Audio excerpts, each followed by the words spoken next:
Pelo sinal da Santa Cruz, livrai-nos Deus, nosso Senhor, dos nossos inimigos. Em nome do Pai, do Filho e do Espírito Santo.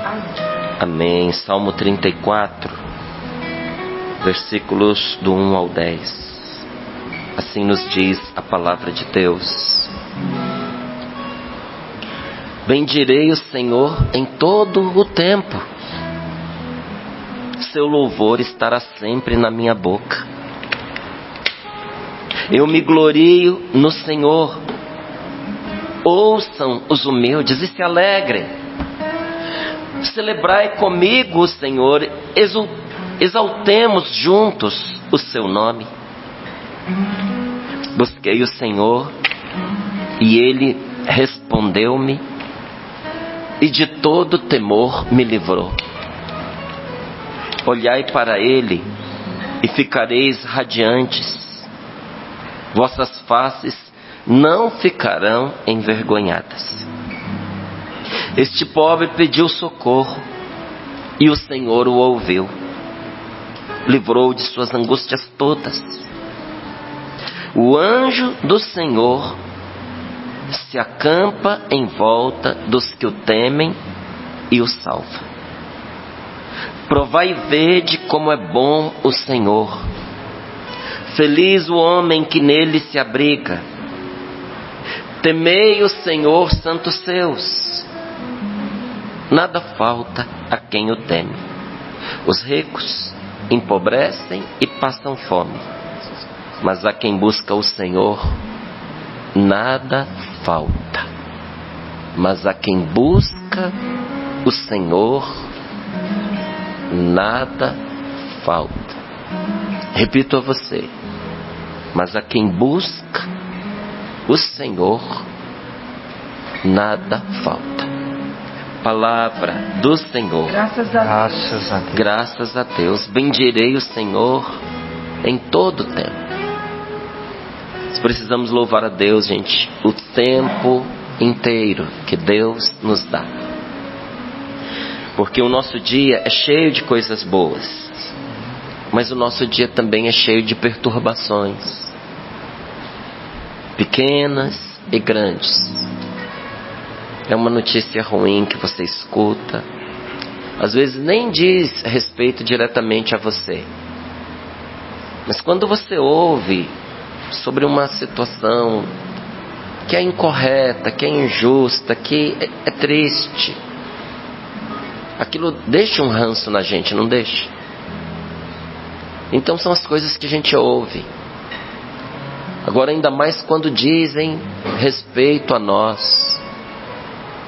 E o pior ainda, quando o que dizem não corresponde à verdade. Ainda bem, né? Porque a verdade é sempre pior do que as mentiras que contam a nosso respeito. Então, quando alguém falar mal de você, dê graças a Deus, porque ele não consegue falar tanto mal. Quando alguém falar mal, né? Não vai conseguir falar tanto mal quanto a verdade corresponde.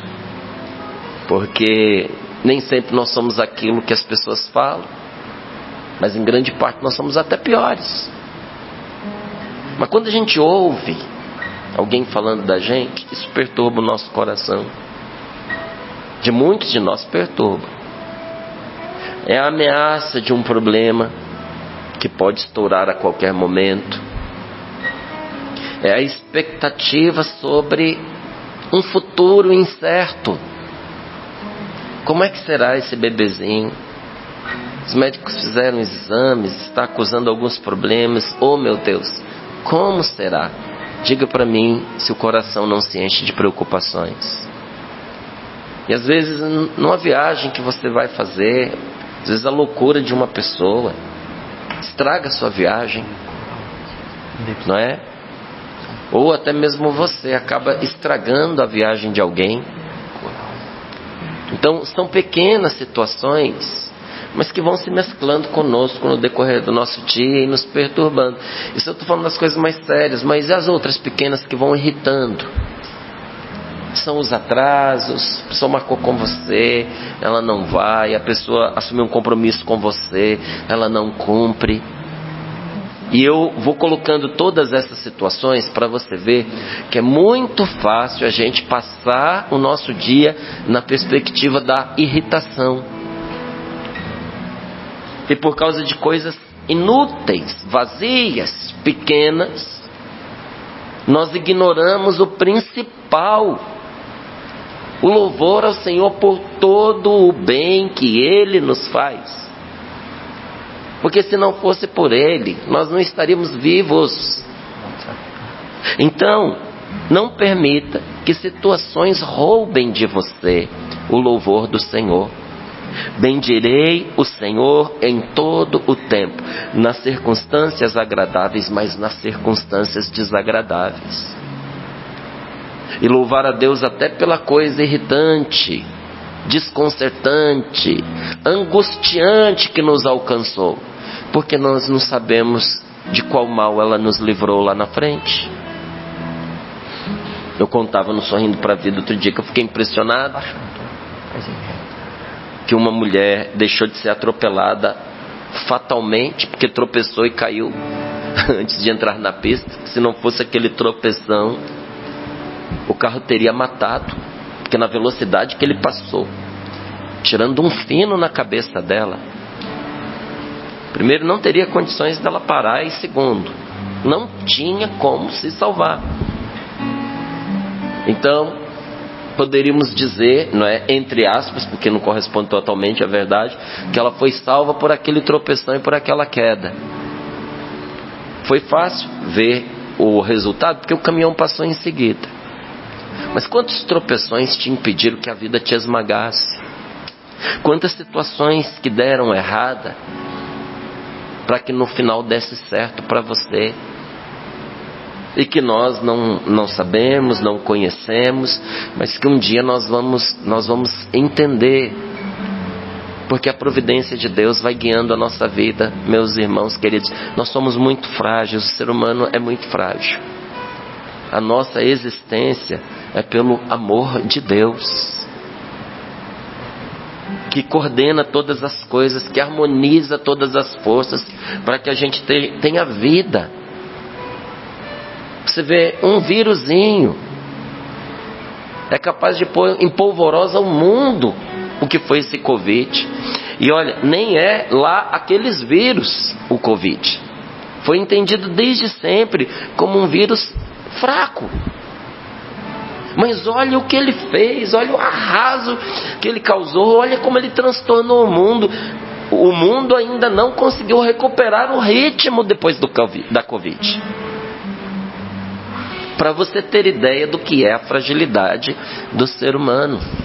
E não só do ser humano, a minha, a sua. Olha os lugares que a gente vai, as coisas que a gente faz, as coisas nas quais a gente mexe, as pessoas que nós encontramos.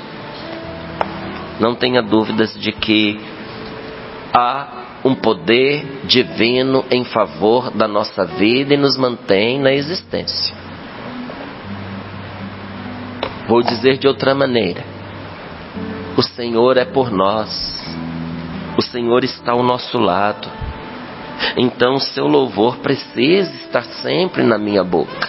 É um ato de fé o nosso louvor, em que eu glorifico a Deus porque primeiro eu recebo muito mais do que eu mereço, segundo a sua providência me salva constantemente e trabalha para que esta salvação seja definitiva, para que eu não me perca definitivamente, porque existe um tipo de perdição que, se a gente entrar nela, acabou.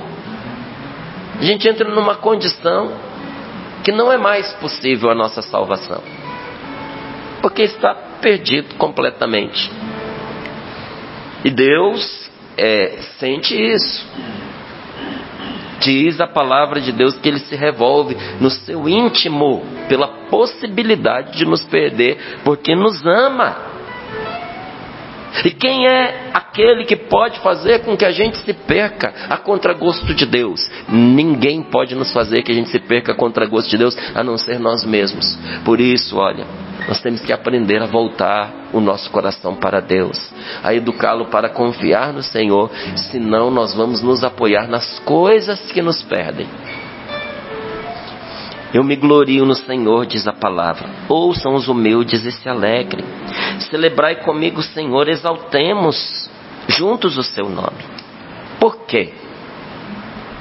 Porque eu busquei o Senhor e Ele me respondeu. Porque eu busquei o Senhor e Ele me respondeu. Quando que o Senhor me respondeu? Quando eu busquei o Senhor. Quando a gente vai ao encontro dEle. Quando a gente vai à caça de Deus. E às vezes a gente precisa caçar Deus no emaranhado de entulhos que a gente foi colocando na nossa vida. Porque pelos muitos barulhos, pelas nossas agitações, pelos nossos erros, pelos nossos pecados, pelas nossas ansiedades, pelos nossos medos, a presença de Deus que está junto de nós fica obscurecida. Por isso nós precisamos nos educar para a oração. Porque quando eu deixo para trás esses barulhos, eu descubro que o Senhor esteve sempre ali ao meu lado. E que eu não tive da parte dele tudo o que ele quer me dar porque eu não o busquei. Alguns vão ter que buscar mais, outros vão ter que buscar menos. Mas o Senhor se deixa encontrar. Por que alguns vão ter que buscá-lo mais? Porque o emaranhado é maior. Porque as perturbações, as agitações, as confusões são maiores. Mas também para aquela pessoa o Senhor está ali e vai ajudá-la para que ela o encontre. Porque Deus se deixa encontrar por aquele que o busca de coração. É o buscar. Encontrar não depende de você. Mas o buscar depende de você. Não foi o que falou aqui a Santa Faustina? Não é a grandeza dos trabalhos, mas a grandeza do esforço que será recompensado. Não é a grandeza do resultado, porque a grandeza do resultado não depende de você. Teve gente, olha, que se esforçou muito e bem, e o resultado foi pequeno, mas o esforço foi grande. E o Senhor o compensará por isso. Mas bastante esforço e o resultado foi pequeno. Só que aquele resultado foi essencial para o legado que ele ia deixar e para o trabalho que outros iriam fazer. E que talvez ele nem tivesse essa consciência. Então não ponha o foco simplesmente nos seus resultados. Isso não combina, né, com a prática empresarial do mundo. Porque na prática empresarial tem gente que coloca o foco na eficiência. A eficiência são os processos. Nem sempre os processos oferecem o resultado. Então, qual é a ordem no mundo empresarial hoje? O seu foco tem que estar nos relacionamentos e nos resultados. Que aí o processo se adequa. Não adianta você ser cri-cri com todo mundo, chegar na sua empresa, a pessoa tem que chegar exatamente naquele horário, cumprir todos os processos. Porque você pode dar o azar deles fazerem exatamente isso. E chega no final o resultado, pífio, ridículo. Então qual é a melhor maneira? Existe uma outra forma de fazer, em que você desperta a criatividade nas pessoas, você dá um pouco mais de liberdade, você cria comprometimento, como? Cultivando bons relacionamentos com essas pessoas. E ajudando-os a colocar o foco no resultado. Em vez de você falar como é que você quer que seja feito, você fala o que você espera lá na frente. E deixa ela se virar para fazer do jeito dela para chegar lá. Aí o foco está nos resultados. Essa é a prática melhor no mundo empresarial. A prática espiritual é superior. Vai além disso. E é a que Santa Faustina está falando para nós. Nem na eficiência dos processos, nem simplesmente nos relacionamentos e nos resultados, mas no empenho, no esforço, na dedicação, porque o resultado depende de Deus. E o Senhor recompensa o esforço. Você precisa se esforçar para buscar o Senhor. Ele não só se deixará encontrar, como também, responderá a você. Busquei o Senhor e Ele me respondeu e de todo temor me livrou. Ele me respondeu. E a primeira consequência dessa resposta, Ele me livrou de todos os medos. Se você quer motivos para você orar, eu vou lhe dar um. A primeira graça que você vai obter é a libertação do seu coração de todos os medos. E não é aquela libertação irresponsável da pessoa que não liga para o que der. Porque tem gente que não tem medo porque é irresponsável. Irresponsável, inconsequente. Nada na vida dessa pessoa vai para frente. Porque quem é o louco de entregar alguma responsabilidade na mão dela? Ela é irresponsável. Ela não se perturba porque ela não liga para nada. Não é esse tipo de libertação dos medos. É porque na oração o Senhor te assegura o que você deve fazer, mas te assegura mais do que isso, que Ele está com você, e sem maiores explicações. Porque às vezes a razão não acompanha, o seu coração fica tomado de uma certeza de que vai dar certo. Não é otimismo, porque o otimismo vai dar certo, é uma torcida o otimismo, né? É uma confiança superficial de que as coisas vão dar certo. Não é isso não. É uma certeza profunda que parte da verdade daquele que está ao seu lado. O Senhor está com você. Isso você recebe quando você busca o Senhor. De todo o temor Ele te livra. O que é que o louvor faz conosco? Ele levanta os nossos olhos dos problemas para a solução, das nossas misérias para Deus, dos nossos pecados para Deus. O louvor nos liberta das amarras do passado e das amarguras do presente. Onde é que está isso aí, ó? Versículo 6. Olhai para Ele e ficareis radiantes. O que é o louvor? São as palavras que incitam os nossos olhos a sair do que é menos para o que é eterno, absoluto, divino. Porque no louvor eu só vejo a Deus. Olhai para Ele e ficareis radiantes, vossas faces não ficarão envergonhadas. Aí vem Davi dar o testemunho dele. Você quer um testemunho? A Bíblia é cheia de testemunhos. Por isso que no Sorrindo para a Vida a gente tem sempre que ter testemunhos, porque Deus não para de agir.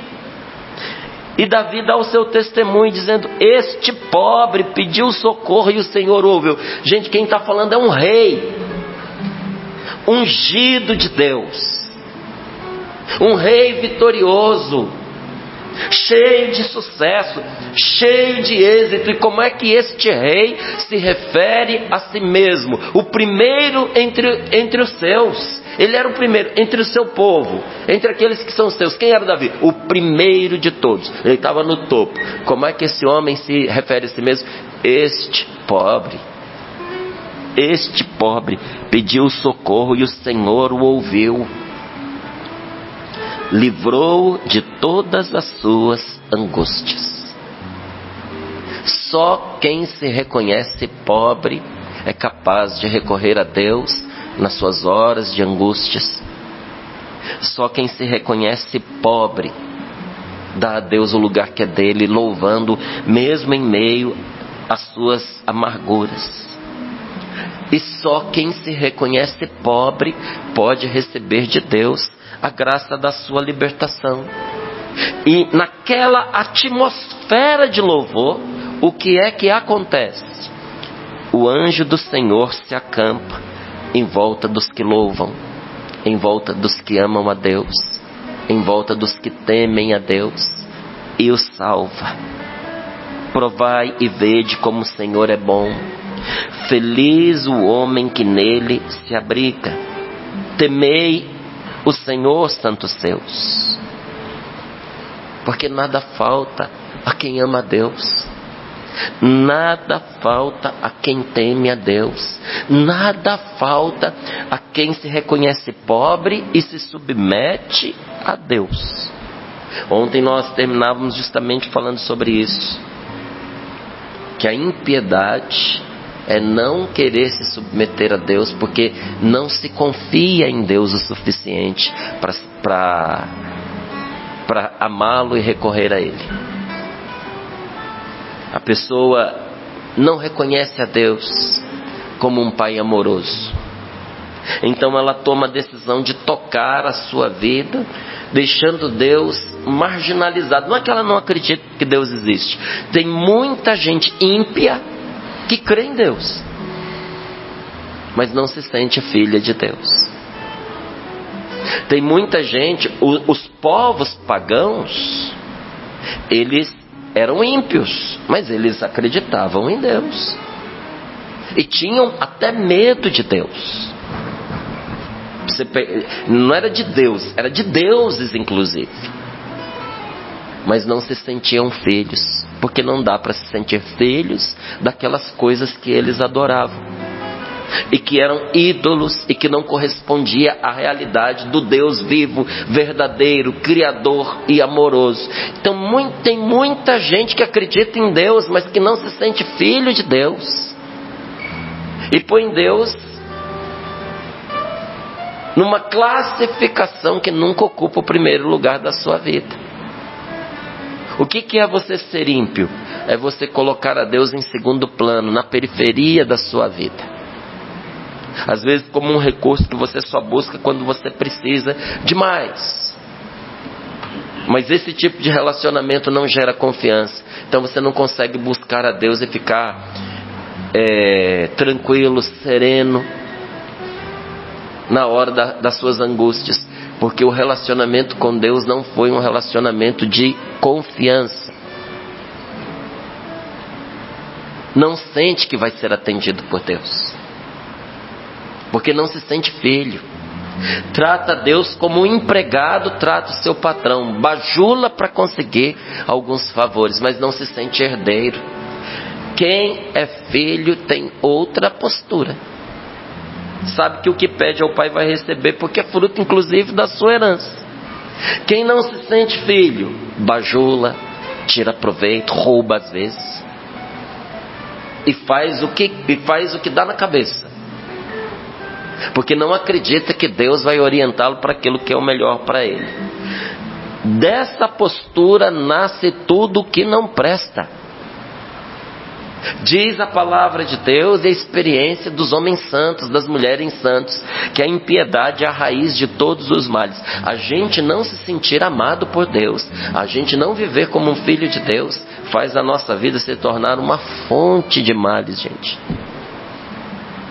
Olha quanta coisa ruim brota do coração de uma pessoa que não se sente amada. Uma pessoa que não se sente amada, ela é rancorosa, ela é possessiva, ela é ciumenta, ela é invejosa. E eu estou falando da experiência negativa em relação ao amor humano. E quando isso tem raízes mais profundas, porque a pessoa não se sente amada por aquele que a criou. Quanta coisa ruim nasce daí. A impiedade é a raiz de todos os males. Mas a gente pode barrar isso, arrancando essa impiedade de dentro do nosso coração. Porque se você quiser entender o que é essa impiedade, a gente pode dizer de uma forma muito simples, objetiva e clara.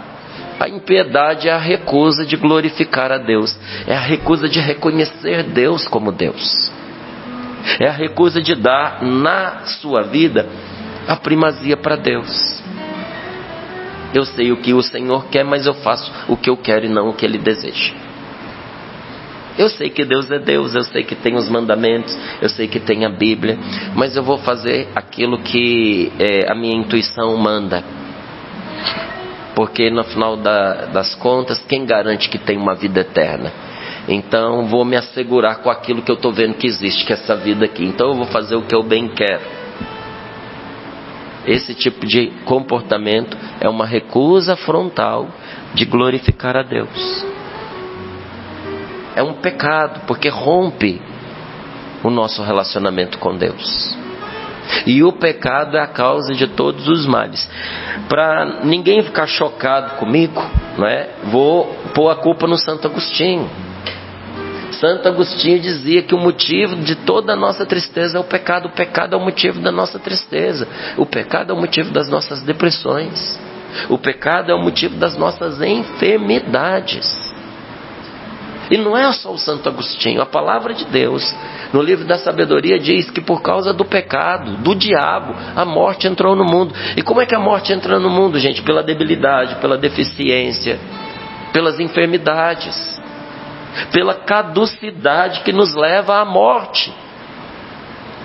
Então a morte entrou no mundo, se esgueirou por essa brecha, entrou por essa fresta. Que fresta? A fresta do pecado. O pecado é a causa de todos os males. Por isso que quando uma pessoa corta radicalmente o pecado da vida dela, a vida dela melhora. Então tem muita gente que até era católica, aqueles católicos frouxos, sem vergonha, que nunca foi católico de verdade, só serve para sujar o nome do católico. Um dia a pessoa percebendo que ela está tocando no fundo do poço, que ela vai morrer se ela não mudar de vida, e ela pensa assim: eu preciso me converter, eu preciso buscar uma religião mais intensa. Só que ela acha que a igreja dela não é, porque ela nunca viveu a igreja dela. Aí ela muda até de religião, e as coisas começam a melhorar, e ela diz: desde que eu me converti a essa igreja, a esse grupo, a essa seita, a minha vida melhorou. Não foi por causa disso, foi porque você criou vergonha na cara, porque você parou com o cigarro, porque você parou com a bebida, porque você parou de se prostituir, gastar dinheiro com farra, você parou com os seus abusos, você deixou de se embrenhar por aquele consumismo excessivo, de ficar buscando se afirmar pelas aparências, de querer que as pessoas te achem mais do que você é. Então quando você vai cortando todas essas coisas, a sua vida vai se curando. Aí o dinheiro que faltava começa a dar para pagar as coisas. A pessoa vai se equilibrando, o dinheiro começa até a sobrar. Quando você vai se afastando do pecado, a saúde vai voltando para a sua vida. Agora, ninguém consegue, gente, se manter firme nesse caminho de afastamento do pecado se a pessoa não se achega a Deus. No início ela consegue um pouquinho, sim. O susto, o medo da morte, faz a gente repensar a vida. Mas rapidinho a gente esquece o susto. Rapidinho a gente esquece da morte. E rapidinho a gente volta a fazer tudo que era errado de novo. Porque o medo não segura o nosso coração. Só o amor é capaz de nos manter num caminho de libertação, num caminho de liberdade. E como é que você cultiva esse amor? Tendo diante dos seus olhos os benefícios que Deus todo dia te faz. Como é que eu faço isso? Seu louvor estará sempre em minha boca. Quem louva sempre a Deus, gente, não tem como se afastar de Deus. E eu te digo mais: o louvor que está sempre em sua boca vai desenraizando o pecado de dentro do seu coração, porque o louvor é o antipecado por natureza. Qual é o contrário do pecado? Qual é a força mais poderosa para cauterizar a ferida do pecado dentro do nosso coração? O louvor a Deus. Tanto que ontem eu indicava a página 62 do livro Fica Livre do Teu Mal. Eu só vou ler o título porque senão eu digo ele errado. A oração mais decisiva no momento da libertação. Você sabia que é o louvor? A oração mais decisiva. E o livro vai aprofundar isso. Se você acha que está sendo bom esse momento, que a gente está aprofundando, pois se prepara para o que você vai encontrar ali. O louvor é a oração mais decisiva num processo de libertação.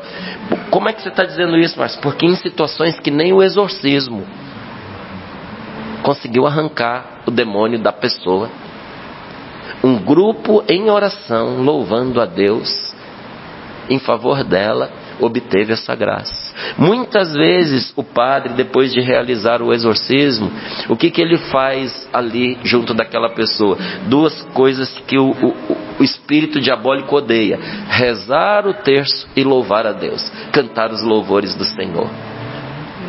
Cantar os louvores do Senhor. Porque nós precisamos combater o que nos combate com meio de vulto, com meio poderoso, com armas poderosas em Deus. E São Paulo diz que as nossas armas não são carnais, elas são poderosas em Deus, capazes de arrasar fortificações, são armas espirituais. Que arma é essa tão poderosa? Que meio é esse tão poderoso? Que meio é esse de vulto? O louvor a Deus, porque o louvor clama pela presença de Deus. Busquei o Senhor e Ele respondeu-me. Busquei o Senhor e Ele respondeu-me. De todo temor o Senhor me livrou. Quando eu busquei a Deus, não fui eu que o encontrei, gente. Deus deixa a gente pensar que nós o encontramos. Quando eu comecei a buscar a Deus, Ele veio afastando aquele emaranhado que eu falava. E em meio àquilo tudo em que eu me perdi, o Senhor me encontrou. Naquela hora eu sou libertado de todos os medos, mas não só dos medos, de todos os males, porque onde Deus entra, sai o pecado. Mas eu não sei o que fazer para me libertar dos meus pecados. Você não precisa fazer nada para você se libertar dos seus pecados, inclusive porque não tem nada que você consiga fazer que liberte você dos seus pecados. Você precisa deixar Deus entrar. Só quando Deus entrar na sua vida, você vai conseguir se livrar das amarras do adultério, das amarras desses pensamentos perniciosos, das amarras do rancor, das amarras do ódio, das amarras das lembranças tristes que perseveram dentro de nós. Me desculpe bater tanto nessa tecla, dessas lembranças tristes, porque elas ficaram aí dentro de você, e elas voltam, e elas te entristecem, e elas te educam para cometer os mesmos erros de sempre, porque vicia a mim e a você a olhar para o lugar errado. Não, Deus entra, sai o pecado. A palavra de ontem dizia, oferece a Deus um sacrifício de louvor. E eu dizia que quando há um sacrifício, sempre alguma coisa tem que morrer. O que é que morre nesse sacrifício de louvor? Morre aquela criatura velha, louca, insana, monstruosa, que existe dentro de cada um de nós. Dentro de cada um de nós que está aqui nessa bancada, de você que está nos acompanhando, tem um louco, tem um maluco, tem um insano, tem um monstruoso, capaz de loucuras terríveis se você soltar-lhe a rédea. Concorda? Tira Deus da sua vida e te coloca numa situação limite para você ficar influenciado pelos seus rancores, suas experiências negativas e seu desespero por autopreservação. Você é capaz de fazer loucuras. No louvor nós sacrificamos essa velha criatura, nós sacrificamos o nosso pecado, nós matamos uma vida de maldade, de erro, para que uma nova vida pode surgir. No louvor se esconde a humildade. É mesmo? Sim, olha aqui,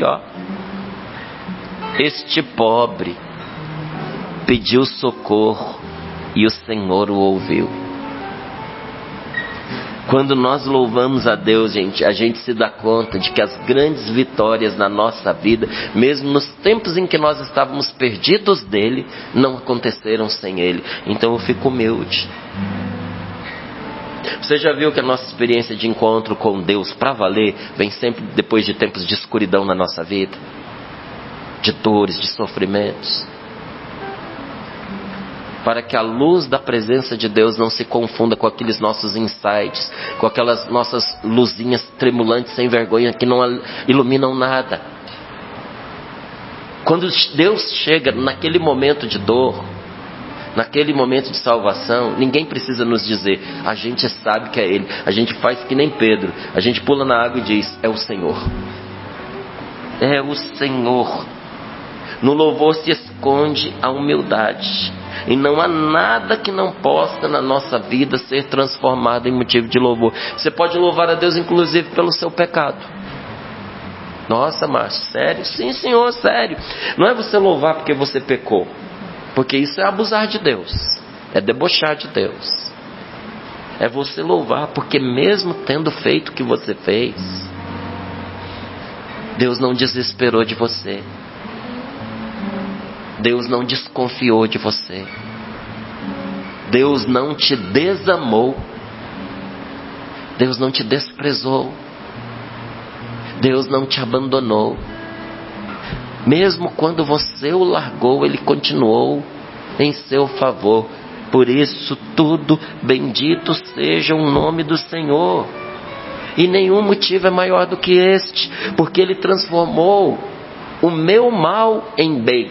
Ele transformou o maior de todos os males em bem. Qual foi o maior de todos os males que já existiu nesse mundo? Não teve pecado maior do que esse: crucificar o Filho de Deus, matar na cruz um inocente que era puro Filho de Deus, que veio para a nossa salvação, que fez somente o bem, e matá-lo por inveja, da pior maneira que se pudesse fazer. Não existe pecado maior do que esse, porque esse pecado é de gravidade infinita, absoluta. E aí Deus pegou uma coisa infinitamente má, absolutamente má, e transformou em algo absolutamente bom e salvador. Por isso a cruz de nosso Senhor Jesus Cristo pôde salvar e salva o mundo inteiro. Então eu tenho que fazer que nem Santo Agostinho, olhar para a cruz de Jesus e dizer: ó feliz culpa, porque graças ao meu pecado eu recebi tão grande Salvador. Em outras palavras, Santo Agostinho estava dizendo: se não fosse o meu pecado, eu não teria recebido tão grande Salvador. E esse pecado, que é motivo de tanta tristeza, Agostinho olhava para ele e disse: sou feliz por você, que por sua causa eu recebi o maior de todos os tesouros. Então, amigo, retoma o caminho da salvação, louvando a Deus pelas pequenas e grandes coisas que te acontecem. Retoma o caminho, vai com Deus. Eu vou contar aqui uma última coisa e nós vamos rezar. Diz que um rei resolveu visitar uma cidade, e ele preparou os seus nobres com as melhores roupas, as mais ricas, os melhores, tudo de melhor ele preparou para que o cortejo fosse inesquecível. Mas como parte do trajeto, eles iam passar na parte mais pobre da cidade.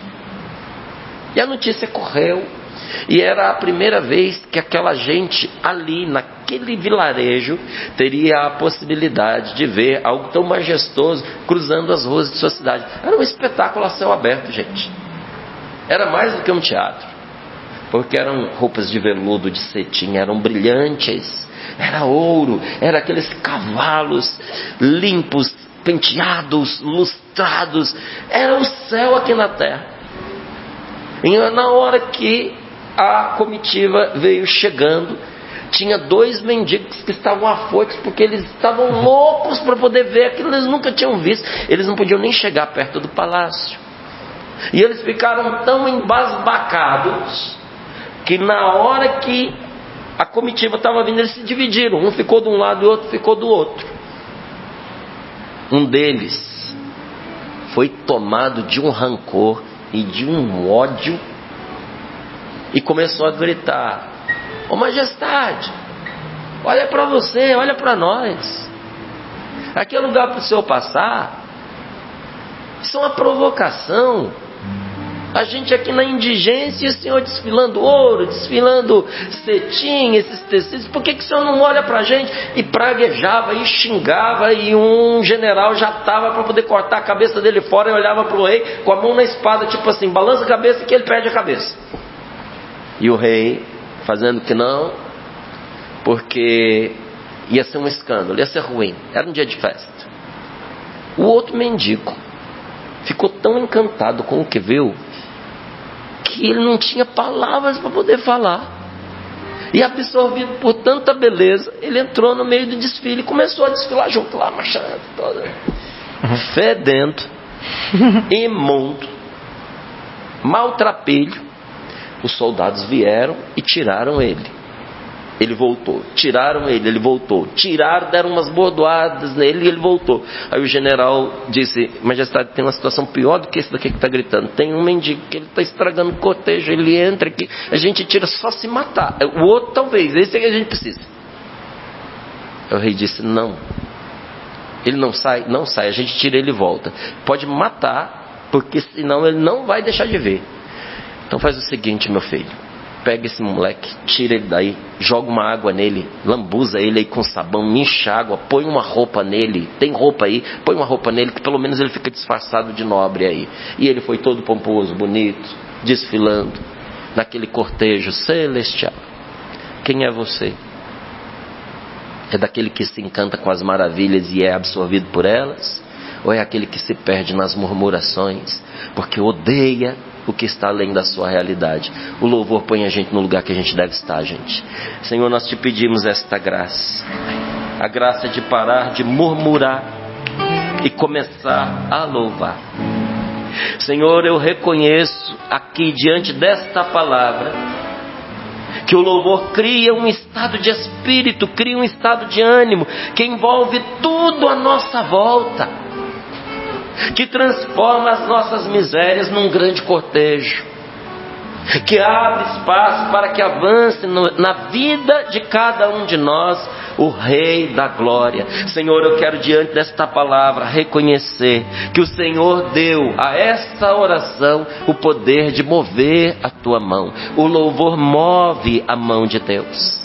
Senhor, eu te bendigo porque o teu louvor põe em confusão a Satanás e aos seus anjos, porque eleva a criatura humana à dignidade do lugar que o demônio perdeu, porque ele já não louva mais, ele não sabe mais louvar. Mas os teus filhos, ainda que em meio às suas tristezas, em meio a tantas situações dificílimas, como o Senhor diz nesta palavra, que os livra de suas angústias, que não são poucas, são muitas, esses filhos, quando louvam, Senhor, recebem de ti toda a graça e nada lhes falta. Por isso nós estamos te pedindo, dá-nos a graça de pelo louvor derrubar todas as fortalezas do mal na nossa vida. Senhor, eu te bendigo porque aquele cerco de Jericó, aquela muralha de Jericó foi derrubada por um cerco em Jericó que nada foi além de um grande louvor realizado em torno daquele obstáculo. Obrigado, Senhor. Dá-me a graça de um coração louvador.